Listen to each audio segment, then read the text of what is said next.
Warm welcome to Horse Talk. And this evening we are going to talk about a little bit of a controversial theme. It's about whips. Are they bad or are they not? Because the other day I posted a Liberty video with one of the newly certified Ride Like a Viking trainers, and she was doing Liberty training with her horse, and she also had a whip. She wasn't necessarily using the whip was just dragging on the ground. But there were quite a few comments like, yeah, why does she need a whip and blah, blah, blah. So I got kind of the sense that many riders and many equestrians think that a whip is something bad. But I don't think that whips are bad. Just to say that straight off the bat. But of course, if we use the whip to punish the horse, then of course it's bad to have a whip. But we could just as well use something else to punish a horse. We could also use our leg aid as punishment, or our hands, or even our voice. So I don't think it matters so much what tool we are using, but it matters more how we are using it. So let me know in the comments below if you use a whip when training horses or not. I'm just curious. And I think one of the main reasons I think it's advisable to have either a whip or a rope or a flag or a stick or a carrot stick, you can call it whatever you want, when training horses is that I mainly use body language when communicating with them, and you can't really reinforce body language with more body language, because if we do that we end up manhandling the horse and pushing them around. So I kind of like to be able to point them and move the horses off my body language. And if they don't respond to, for instance, the pointing and me walking forwards, I can reinforce it with a rope or a whip or a flag. And usually I do that in the area I want the horse to move away from. So I'm not necessarily aiming the stick or whatever at the horse. I am more like aiming at the space I want the horse to move away from. And this is something horses understand very well. And they tend to, they don't take this as some kind of punishment, because horses, they, in a way, space is their currency. So you probably seen a horse, chase another horse away and kind of claiming space. They usually communicate through who owns the space and who doesn't before fighting. So first you will kind of have a, some horses tend to own more space than others. Yes. And if a horse then enters that horse's space, that horse can easily, move the other horse away. And usually they do it by focusing a little bit on the space, not necessarily on the horse they want to move away. They don't start with doing that. First, they kind of claim the space, and then they might follow up with biting and kicking and stuff. Anyhow, so that's how I mainly use the stick or rope or whip or flag or whatever I have in my hand. I use it on the space. I'm not aiming at the horse. And it makes the tool I have in my hand much more effective, because the horses tend then to respond to it and not necessarily react to it and become upset. So it's the same when lunging. So at least in the Ride Like a Viking members, we focus quite a bit on this, using the whip or the rope or the flag or whatever in the space we want the horse to move away from, not necessarily on the horse. And that's how we start the training.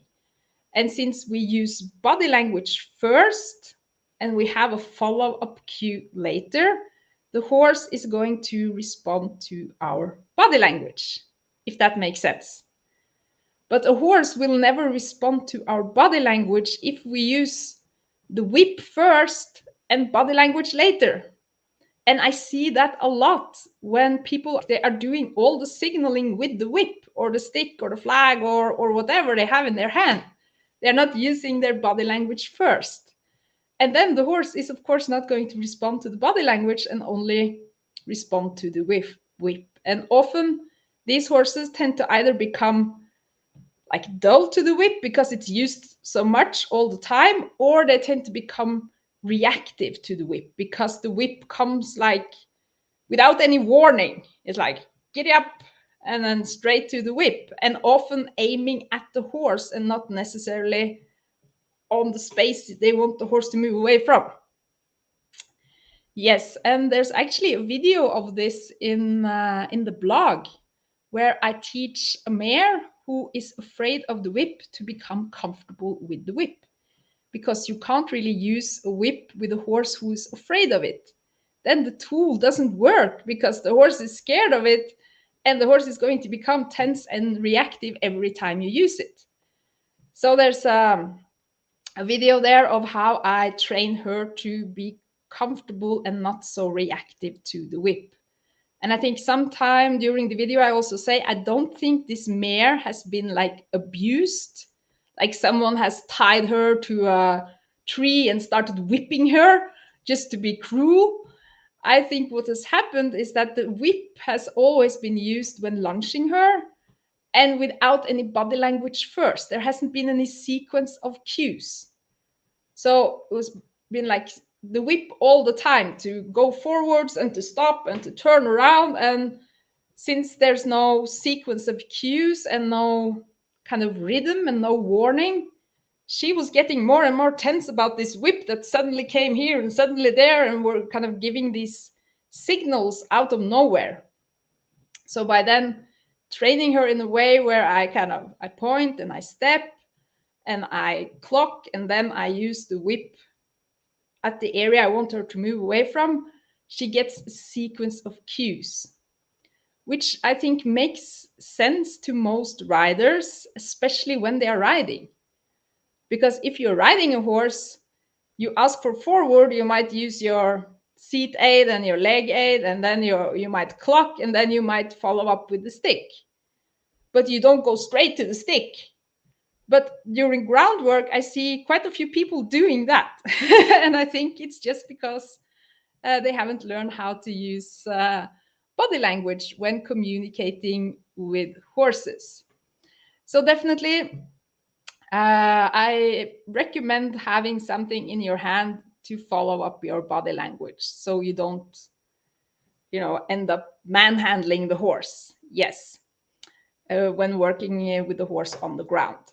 And I think the second thing is when it comes to the riding signals, then I actually find it much, much kinder to have a whip or a stick to show the horse what I mean with that particular riding signal. And I'm going to try to give you an example. Because in Ride Like a Viking members, we teach our horses to, move their hind leg off our leg aid, both on the right side and on the left side. So we obviously set the horses up for success by practicing the pattern of movement on the ground, and also, making it easy for them to do the right thing. But even though we do all this and make the right thing easy, it's not necessarily logical for a horse that pressure on the ribs with our leg aid means move the hind leg. Usually they tend to take, pressure from the leg aid as move forwards. And usually when a horse moves forwards, they tend to, move forwards with the front feet first. That's how they like to do it. So then instead of, using more leg aid until the horse actually moves the hind leg, it's much easier to first use a little bit of leg aid and then tap the horse on the part of the horse we actually want to move, which is the hind part. And then they tend to understand this much, much better. Plus, it hurts a lot less for the horse. Kicking the horse in the ribs, which is much, much more painful than tapping them on the butt. Plus, tapping them on the butt makes a whole lot more sense to them as well. And then just like with the groundwork, by first using our leg aid and then follow up with the stick, eventually we will connect our leg aid to the hind leg of the horse. But without the stick there to help us, this can often become quite frustrating. And for many equestrians out there, this does not really happen.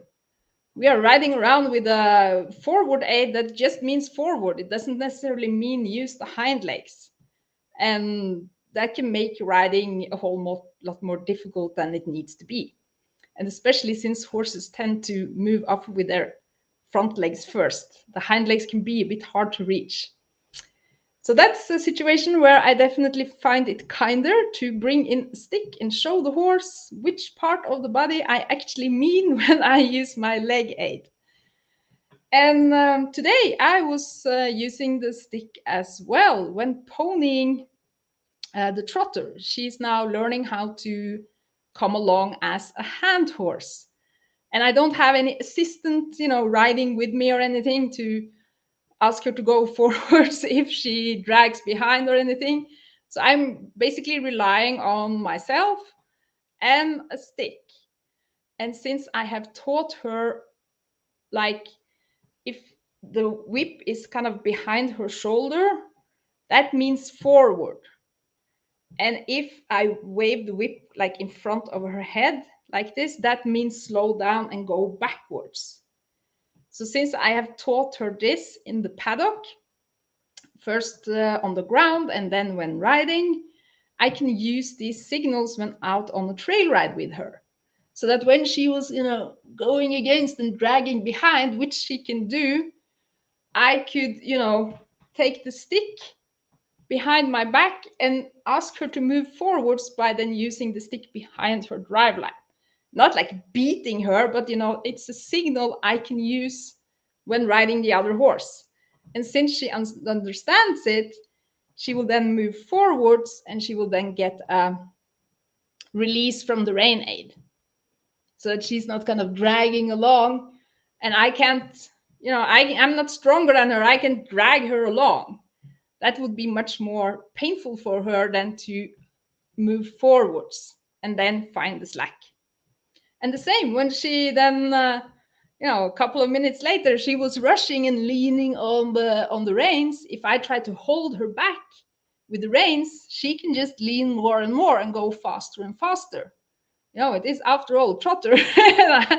And this is something horses can learn how to do, to kind of ignore the rein aid, and they become stiff and difficult to stop and all that stuff. So I can't manhandle her and hold her back and prevent her from rushing. But, when she goes forward, she will lose the slack in the reins. The reins will become tighter. And then I use the whip in front of her, which means go backwards, and she slows down. And then she finds the slack. And that's where, all the pressure goes away. But without the stick there, I would have been pretty helpless, and I would have ended up in a tug of war, either trying to pull her forwards or, prevent her from rushing, which isn't really possible. But I can use the stick to help her find the slack so that she can follow the slack and stay, where the release is. But I use the stick then as a follow-up cue with signals I have already taught her that she understands. Yes. So that's at least 3 ways I use a stick, and I think it's actually kinder to use it than to not have it. And I wonder, what do you think about this? So maybe you are more like, yeah, I only use positive reinforcement. And I'm like, that's good for you, but horses, even though we only use positive reinforcement, horses will respond to negative reinforcement as well. So if we don't understand negative reinforcement, we can get into trouble with horses because that's kind of their language. They learn from the release, not the pressure. And if we don't understand that, we are going to get into trouble when only using positive reinforcement, because horses will also basically learn from negative reinforcement, although we are not planning to use negative reinforcement. Yes, and also bear in mind that negative doesn't mean bad, and positive doesn't mean good in this reinforcement context. So negative means taking something away, and positive means adding something. And I think if we use the whip, like in terms of positive punishment, adding punishment and actively punishing the horse, then we are, of course, the whip is bad because we are using it in the bad way. But we can actually do the same with treats. So if we are using the positive reinforcement by adding something in such a way that the horse starts expecting, treats for doing stuff, we can actually punish them by taking them away. But we are then doing something called negative punishment. So we take something away to punish. So I don't think it really matters that much if we are using treats or if we are using whips. It's how we use it that matters. So just because we can punish a horse negatively by taking treats away, I'm not necessarily saying that treats are bad. It's how they are used that makes it kind of not very functional. And it's the same with the whips. So it doesn't mean that if we have a whip, we are not necessarily punishing horses. Yes, we could still be using, signals with the whip in a way that makes it easier for the horse to understand stuff.